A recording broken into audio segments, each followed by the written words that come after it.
Avez-vous déjà entendu parler de Pirates des Caraïbes? Je pense que oui.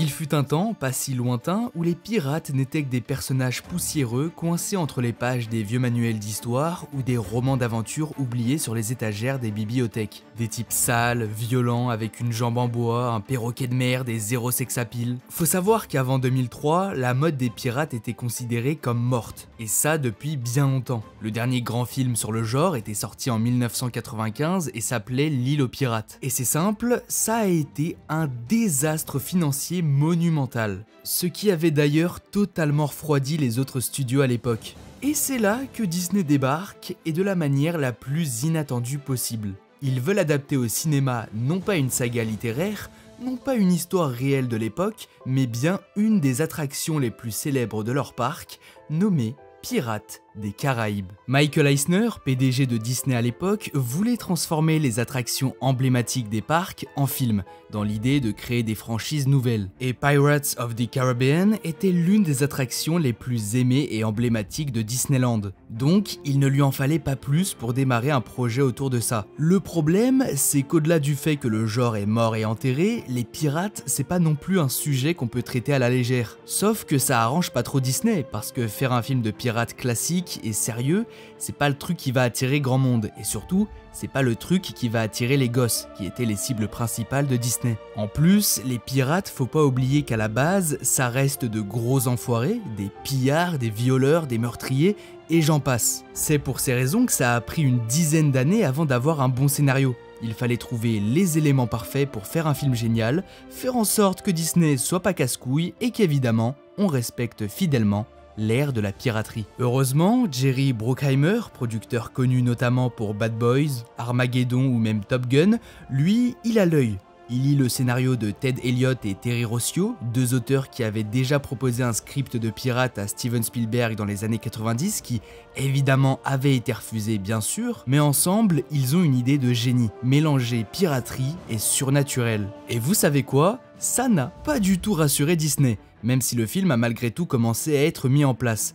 Le risque était beaucoup trop important. Le budget de 140 millions de dollars était énorme, surtout pour un film sans public cible clair. Mais ce qui était rassurant pour tout le monde, c'est la présence de Orlando Bloom, qui lui venait de sortir tout juste du chef-d'œuvre qu'est Le Seigneur des Anneaux. L'avoir dans le projet, ça allait forcément attirer un peu plus de monde. Par contre, ce qui n'était pas rassurant pour Disney, c'était Johnny Depp. Quand Johnny débarque, il ne fait pas vraiment ce qu'on attend de lui. Il transforme Jack Sparrow en pirate décadent, bizarre, maniéré, presque saoul en fait. Et le PDG Michael Eisner lui-même a avoué détester son jeu d'acteur. Selon lui, il gâchait tout le film. Disney en serait même venu à se poser des questions sur la personnalité de Johnny. Mais qu'est-ce qui ne va pas chez lui? Est-ce qu'il est juste un simplet un peu étrange? Est-ce qu'il boit? Est-ce qu'il serait pas gay d'ailleurs? Je vous jure que c'est vrai. Tellement vrai que Johnny Depp a pris un malin plaisir à faire de la provocation en disant à une femme qui était une autre responsable du studio « Mais vous savez pas que tous mes personnages sont gays ?» Et apparemment, elle se serait chiée dessus. Et malgré tout, Gore Verbinski, le réalisateur qui a été choisi pour faire le premier opus, soutient Depp, et Bruckheimer aussi. Ils sentent qu'il se passe quelque chose de légendaire.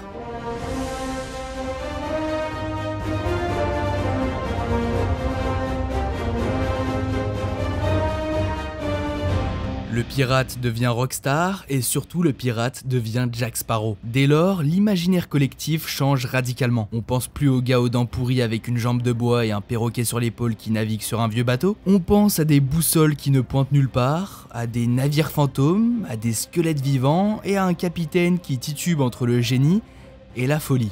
Le pirate n'est plus une figure historique, c'est un archétype cinématographique. Aujourd'hui, on ne peut plus parler de l'âge d'or de la piraterie sans évoquer Pirates des Caraïbes. Parce que cette saga n'a pas simplement remis les pirates sur le devant de la scène, elle a redéfini ce qu'est un pirate. Elle a digéré tout un imaginaire et toute une réalité, l'a remixé à la sauce blockbuster et nous l'a recraché avec un sourire en coin et une bouteille de rhum.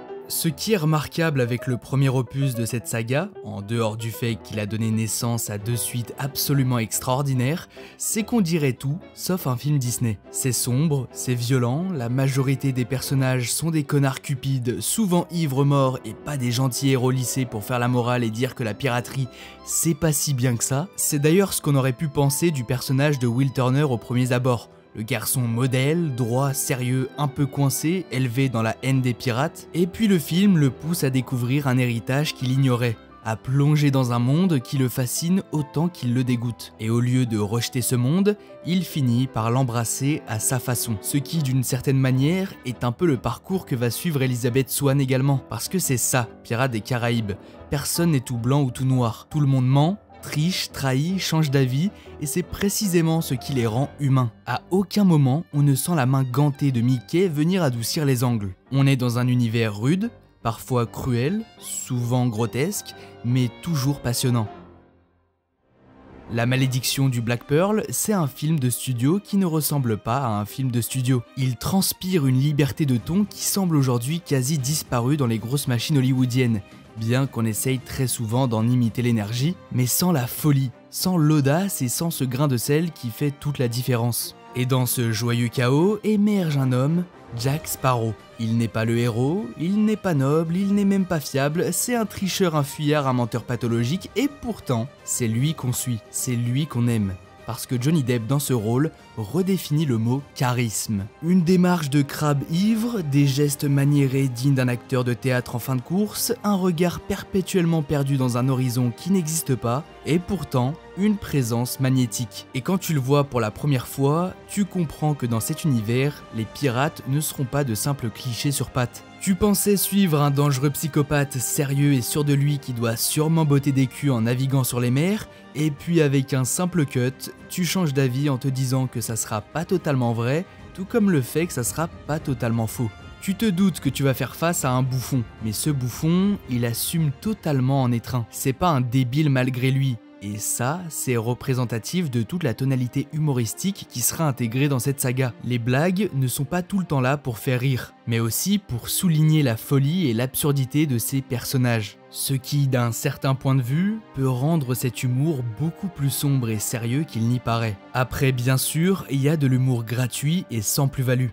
Les 2 comic relief n'apportent rien dans les films à part de la légèreté, et certaines séquences gagneraient peut-être plus en sériosité s'il n'y avait pas de l'humour, comme par exemple la scène de combat à 3 à la fin du secret du coffre maudit. Mais si cet humour fonctionne si bien, c'est aussi parce qu'il contraste avec ce qui rôde en silence derrière chaque éclat de rire, la mort. Parce qu'au fond, Pirates des Caraïbes, c'est une trilogie qui parle de ça, de la mort derrière la liberté. Pas juste au sens littéral, bien qu'il y ait des morts vivants, des spectres, des malédictions, des âmes damnées, mais au sens symbolique. La peur de la fin, la peur de disparaître, d'oublier ou d'être oublié. C'est dans les suites que ce thème prend toute son ampleur. Dès sa première apparition dans le secret du coffre maudit, Jack Sparrow sort d'un cercueil. C'est à la fois grotesque, génial et profondément symbolique. Le héros de la saga, celui qu'on adore, est présenté comme un mort en sursis. Et cette image n'est pas anodine, puisque tout le reste du film ne sera qu'une course-poursuite contre la mort elle-même. Jack est traqué par ses dettes, par ses anciens alliés et surtout par Davy Jones, cette entité mi-homme, mi-pieuvre qui vient réclamer les âmes de ceux qui ont fui leur destin. Et dans ce film, il marque notre protagoniste pour obliger le Kraken à venir le chercher. Le long métrage prend alors des allures de comédie noire où Jack tente par tous les moyens d'esquiver l'inévitable. Il ment, il trahit, il fuit, encore et toujours. Mais la mort, elle, ne se lasse jamais, et elle avance lentement. Et quand le rideau tombe, c'est dans une séquence aussi spectaculaire que funèbre. Jack Sparrow, seul face au Kraken, plus personne à trahir, plus de plan de secours, juste lui, son sabre et un monstre sans visage. Et là, il fait quelque chose qu'il n'avait jamais fait avant. Il arrête de fuir, il avance vers la gueule grande ouverte de la mort. Au début du film, il sort d'un cercueil.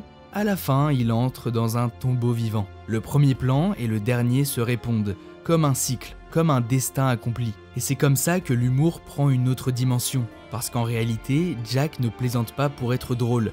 Il plaisante pour ne pas sombrer, il rit pour ne pas hurler, comme tous les personnages qui savent qu'ils n'ont aucune prise sur le monde. Alors ils choisissent l'ironie. Et c'est peut-être pour ça qu'on s'attache autant à lui, parce que sous ses grimaces, il y a un type qui sait qu'il est constamment en danger et qui continue quand même à faire le malin. Le troisième opus, nommé Jusqu'au bout du monde, pousse encore plus loin dans ses thématiques. Rien qu'avec cette introduction incroyable où tu vois des gens soupçonnés d'être liés à la piraterie tués à la chaîne, et parmi eux se trouve un gamin sur le point d'être pendu, et qui finit par l'être juste après avoir lancé un chant collectif qui sert à rappeler que même dans la mort, les pirates ne disparaissent jamais. Et ce refus de mourir ou cette impossibilité à rester mort traverse justement tout le film. Par exemple, Jack Sparrow est censé être effacé du monde des vivants et pourtant on le retrouve dans l'antre de Davy Jones. Un désert blanc, vaste, vide, un purgatoire étrange, presque absurde, où les rochers grincent, les crabes servent de métaphore et les bateaux apparaissent au milieu du sable. Un espace mental peut-être, ou une métaphore du néant. Et dans ce néant, Jack parle à lui-même. Littéralement, il devient ici un homme brisé, fragmenté, en train de se désintégrer dans sa propre folie. On le voit dialoguer avec des versions différentes de lui, se juger, se disputer, s'humilier. Il devient à la fois bourreau et victime, juge et condamné. Jack seul face à Jack. Et ce miroir brisé qu'il affronte, c'est celui de tous les pirates du film. Des personnes qui doivent faire face à leurs propres contradictions. Sparrow n'est pas le seul à franchir la frontière entre la vie et la mort. Barbossa aussi, ressuscité par Calypso. Il revient parce qu'on a encore besoin de lui, parce qu'il a un rôle à jouer. Lui qui avait déjà vécu la malédiction d'être un mort-vivant, de manger sans jamais être rassasié, de ne rien ressentir, de vivre sans vivre, celui-ci connaît le prix de l'immortalité. Il revient, mais il n'a plus aucune illusion. Il sait que la mort n'est jamais très loin, et cette fois, il semble l'accepter. Et c'est grâce à l'évolution de Barbossa que Jack va évoluer à son tour, en apprenant que l'immortalité, même sans les défauts de la sensation, n'a rien à lui offrir en termes de liberté que ce qu'il n'a déjà. Will Turner va également traverser ce seuil à la fin du film, où il va mourir. Et pour survivre, il doit à son tour embrasser la damnation, devenir le capitaine du Hollandais volant et prendre la place de Davy Jones. C'est une renaissance, oui, mais une renaissance qui le condamne à une autre forme de mort, l'éternité. Une vie de service, loin de celle qu'il aime. Will devient alors un symbole tragique, celui qui a tout donné, tout perdu et qui doit maintenant hanter les mers comme un spectre au cœur brisé. Et non, le cinquième opus n'existe pas. Dans Jusqu'au bout du monde, personne ne revient indemne. On ne traverse pas la mort sans y laisser un bout de soi. C'est ça le cœur du film. Accepter la fin de certaines choses comme mal nécessaire, comme prix à payer pour continuer à exister dans un monde qui n'a plus rien d'équilibré sans se trahir soi-même. Et dans cette ronde funèbre, Jack reste le seul à ne pas choisir de camp. Il refuse la mort, il refuse la vie, il refuse même l'amour. Il ne veut rien d'autre que sa liberté en restant fidèle à lui-même. Et toi, spectateur, tu regardes tout ça, bouche entrouverte en te demandant si ce que tu viens de voir sort vraiment des couilles de Disney.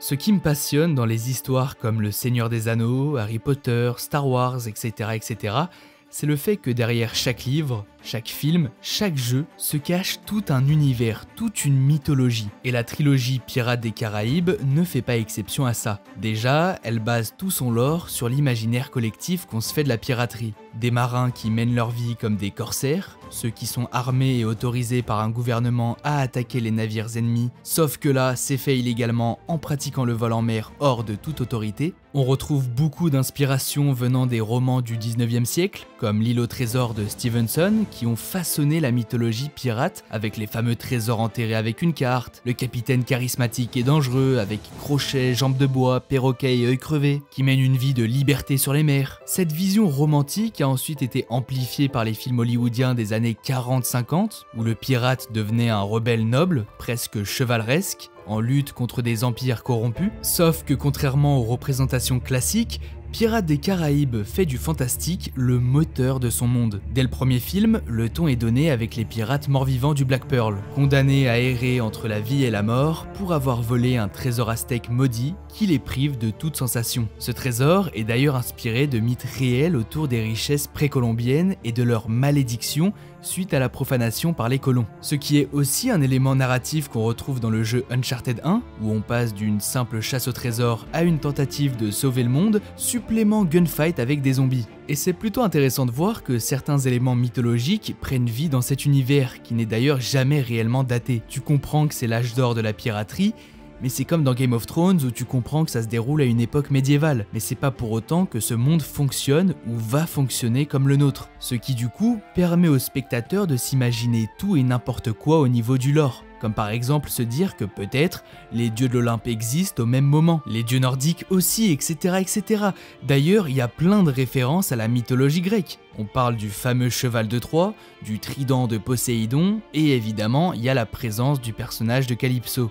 Bien qu'elle soit différente de sa version grecque où elle n'est qu'une nymphe marine, là où dans les films, c'est la déesse des mers et des tempêtes. Il y a aussi tout un délire autour de son mythe de déesse des mers emprisonnée dans un corps humain, d'un amour impossible qui renvoie directement à des croyances afro-caribéennes, notamment à la figure de Mami Wata, mais aussi à la tragédie grecque dans son lien avec les passions humaines et la vengeance divine. Dans cette logique, même le code pirate, souvent évoqué dans la saga, prend une dimension presque religieuse. Ce n'est pas qu'un manuel de règles, c'est une constitution sacrée transmise à travers les âges, qui structure cette société parallèle. Et ce n'est pas pour rien que Barbossa, revenu d'entre les morts, en est le plus fervent défenseur. Lui qui a connu la damnation, sait que sans code, sans loi, il ne reste que le chaos et la perdition. Mais au-delà des légendes et des dieux, ce sont aussi les lieux qui donnent vie à cet univers. Chaque endroit devient un personnage en soi, avec sa propre ambiance, ses propres règles. Tortuga, par exemple, incarne ce que serait le cœur vivant de la piraterie. Un port chaotique, hors de tout contrôle, un lieu de perdition, de plaisir et de rencontres dangereuses, où les alliances se font autant à la taverne qu'au sabre. C'est une ville anarchique, un microcosme de liberté absolue, mais aussi de violence. A l'inverse, Port-Royal, dominé par l'ordre britannique, représente la civilisation, la loi et la répression. Et puis il y a les lieux plus mystérieux encore, comme la baie de Tiadalma, immergée dans le vaudou et le brouillard, ou même le bord du monde / antre de Davy Jones, ce désert blanc où Jack Sparrow erre dans la folie et le néant. Tous ces espaces participent à la construction d'un monde mouvant, où chaque île peut cacher une divinité, une malédiction ou une porte vers l'au-delà. On pourrait quasiment faire une cartographie du monde de cette saga, un peu comme avec la Terre du Milieu dans Le Seigneur des Anneaux. En fait, selon moi, ce qui rend l'univers de Pirates des Caraïbes si fascinant, c'est la manière dont il structure tout un panthéon maritime, entre divinités, monstres mythiques et codes sacrés. Dès le second opus, Le Secret du Coffre Maudit, on découvre Davy Jones, une figure semi-divine inspirée du folklore marin, qui contrôle cette créature iconique qu'est le Kraken, qui maintenant est devenu la base pour toute histoire liée aux pirates. Et puis il y a le Hollandais volant, ce navire légendaire qui peut plonger sous l'eau, apparaître et disparaître comme une chimère. Dans le lore, il est presque un purgatoire flottant, où les âmes en peine expient leurs fautes. Et ce n'est pas un hasard si Will Turner finira par en prendre le commandement. Dans le troisième film, il y a également l'introduction du Conseil des 9 pirates, une assemblée mythique composée de seigneurs pirates aux 4 coins du globe. Et pour moi, c'est à partir de là que la saga s'est élevée à un niveau quasi mythologique, en posant ses propres règles, ses propres divinités, ses légendes internes et j'en passe. Et avec tous ces éléments, on comprend que chaque recoin de l'océan peut receler un autre monde, une autre règle, une autre malédiction. Et cette imprévisibilité, cette profondeur qui rend la mythologie de Pirates des Caraïbes si riche, elle n'est jamais figée. Elle est vivante, mouvante comme l'océan.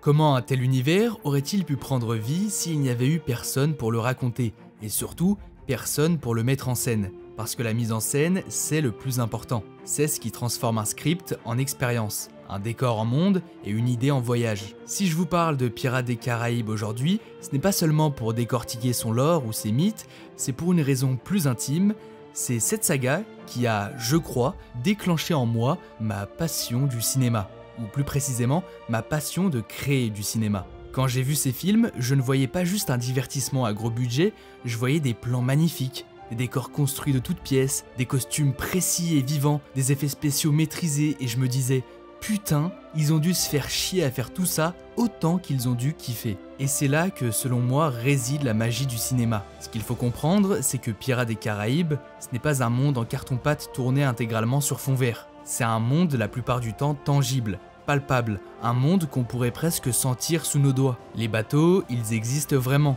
Les îles, les ports, les tavernes, les plages perdues, ce sont des lieux réels, construits ou trouvés.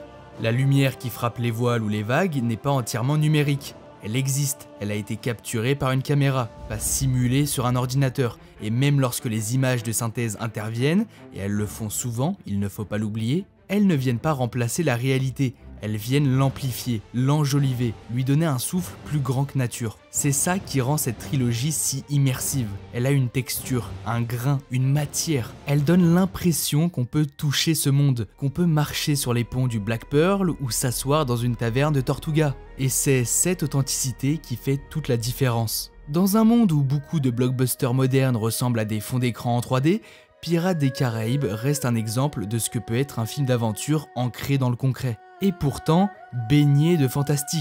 Je suis convaincu que faire un film comme Pirates des Caraïbes, c'est avant tout un délire d'enfant. C'est se dire, et si on construisait un bateau entier? Et si on le faisait exploser ensuite? Et si on créait une déesse des mers qui se transforme en crabe géant? Ce genre de folie, c'est ça qui donne de la saveur à l'univers. Le cinéma, c'est une affaire de plaisir, qu'on soit spectateur ou créateur. Et ici, on sent que tout le monde s'est fait plaisir. C'est cette générosité, cette ambition démesurée mais sincère qui fait de Pirates des Caraïbes bien plus qu'un simple divertissement à mes yeux. Ce sont des films faits main, comme un navire qu'on a patiemment assemblé planche après planche pour qu'il prenne la mer vers l'imaginaire. Et si ce bateau prend autant vie à l'écran, c'est aussi parce que la caméra nous y embarque avec force. Regardez par exemple comment elle bouge pendant les scènes de navigation. Elle suit les mouvements du navire comme si elle-même devait garder l'équilibre. Ce genre de détail, il n'y a rien de plus cool pour nous immerger dans l'action. On ressent la houle, le vent, les voiles qui claquent. Et d'ailleurs, en parlant d'action, je n'ai jamais vu autant de créativité dans ce genre de scène que dans Pirates des Caraïbes. Parce que les scènes d'action prennent vie grâce au décor. Les personnages qui se combattent jouent avec leur environnement, ce qui oblige les personnes derrière chaque scène à très souvent se casser la tête pour donner des séquences complètement folles en termes de créativité. Mes moments préférés resteront ceux du 2, entre la scène où nos pirates doivent fuir une île remplie de cannibales en chutant de hautes montagnes, et le combat à 3 sur une roue qui ne s'arrête jamais de tourner. Déjà que sur le papier ces passages sont fous, mais la manière dont c'est filmé rend tout ça encore plus mémorable que jamais. L'idée de con de foutre la caméra dans la roue qui tourne au moment où elle tourne, c'est à la fois le truc le plus débile, évident et incroyable du monde. Et ce genre d'idée, c'est quasiment tout le temps. Dans La Malédiction du Black Pearl, il y a tout un travail fait sur l'éclairage et les effets spéciaux qui est juste phénoménal et qui donne un souffle à la fois épique, fantastique et rafraîchissant dans des combats à l'épée qui sont pourtant très basiques. Tu vois pas deux pirates s'affronter au sabre, tu vois deux Mongols s'affronter malgré leur immortalité en alternant entre leur physique de mort et leur physique de vivant. C'est absurdement génial. Et pour le 3e opus, franchement, je sais pas comment on peut mieux faire en termes de mort de méchants. C'est à la fois poétique, beau, tragique d'un certain point de vue, mais terriblement satisfaisant d'un autre. Beckett est dignement détruit par l'ironie de son propre pouvoir, absorbé par les flammes et la mer, comme un empereur dont l'empire s'effondre lentement.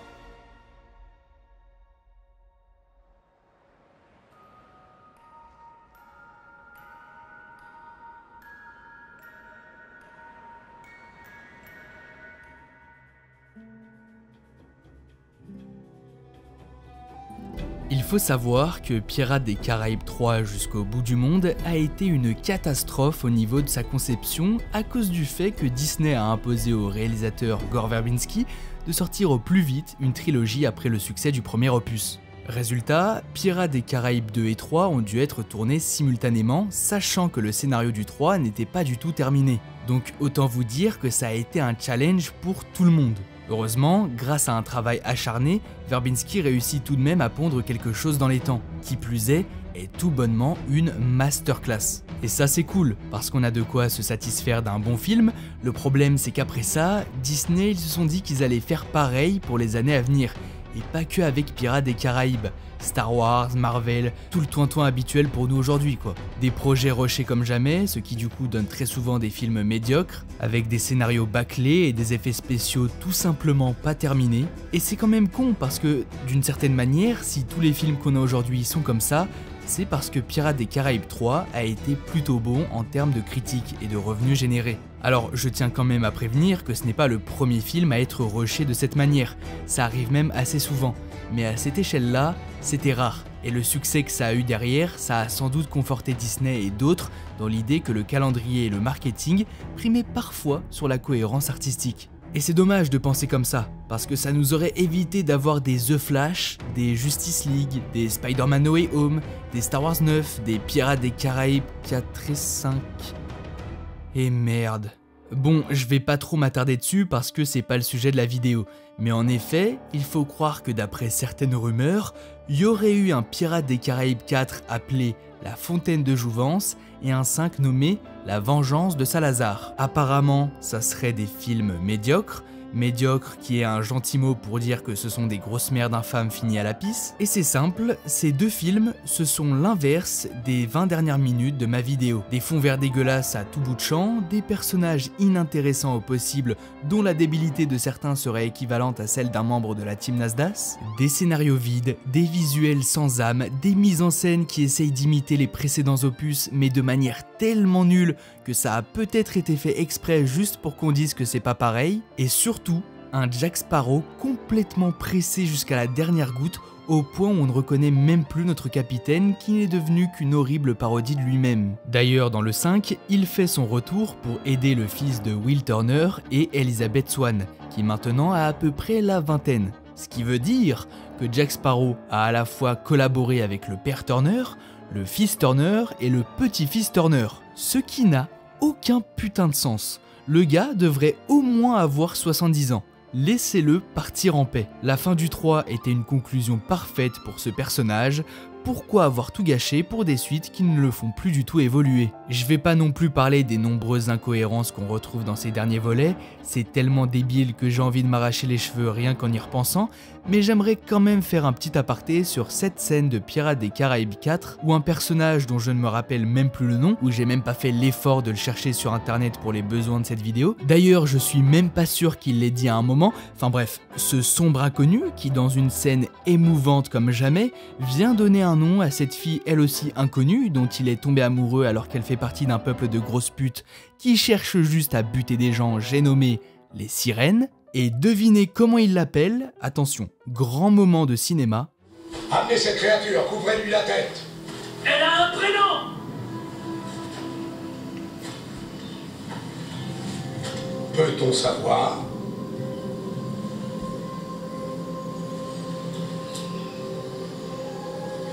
C'est Sirena.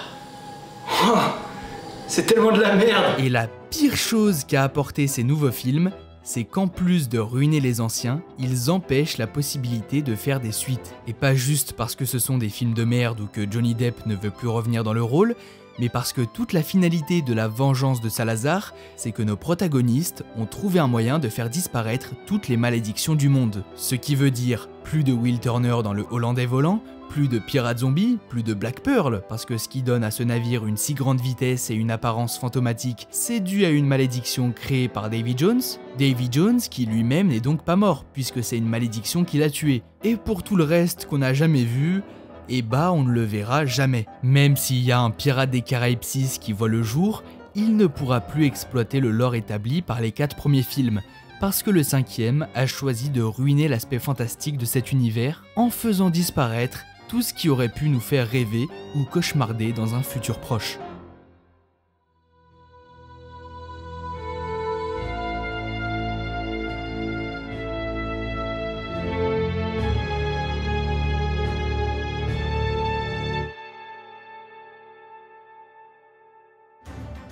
Maintenant qu'on arrive à la fin de cette vidéo, j'aimerais conclure en parlant de ce fameux futur proche. Qu'est-ce qui va arriver à Pirates des Caraïbes ?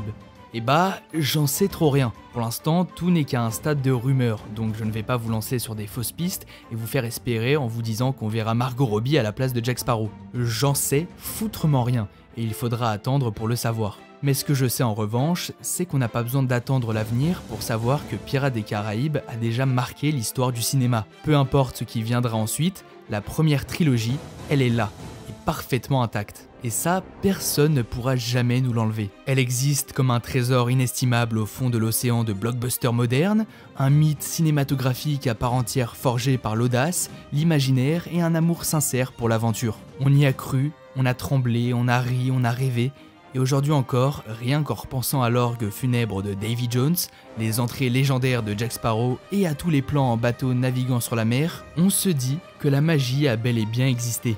Alors ouais, peut-être que l'avenir de la saga sera merdique, un reboot fade, une suite opportuniste ou un énième naufrage hollywoodien. Peut-être qu'on aura le droit à des navets produits à la chaîne pour remplir les caisses, mais on s'en fout. On n'est pas obligé d'aller les voir parce qu'on a déjà eu le meilleur. 3 films qui à eux seuls suffisent à faire vivre tout un univers. 3 films qui nous rappellent que le cinéma peut être un vrai voyage ou même un rêve éveillé. Et si jamais un jour un vrai capitaine revient prendre la barre, qu'il soit nouveau ou ancien, qu'il vienne avec un sabre ou une boussole qui ne pointe nulle part, alors peut-être qu'on lèvera l'ancre à nouveau. Mais en attendant ce jour, contentons-nous d'un fait simple et beau. Pirates des Caraïbes, la vraie saga, celle qui compte, existe déjà.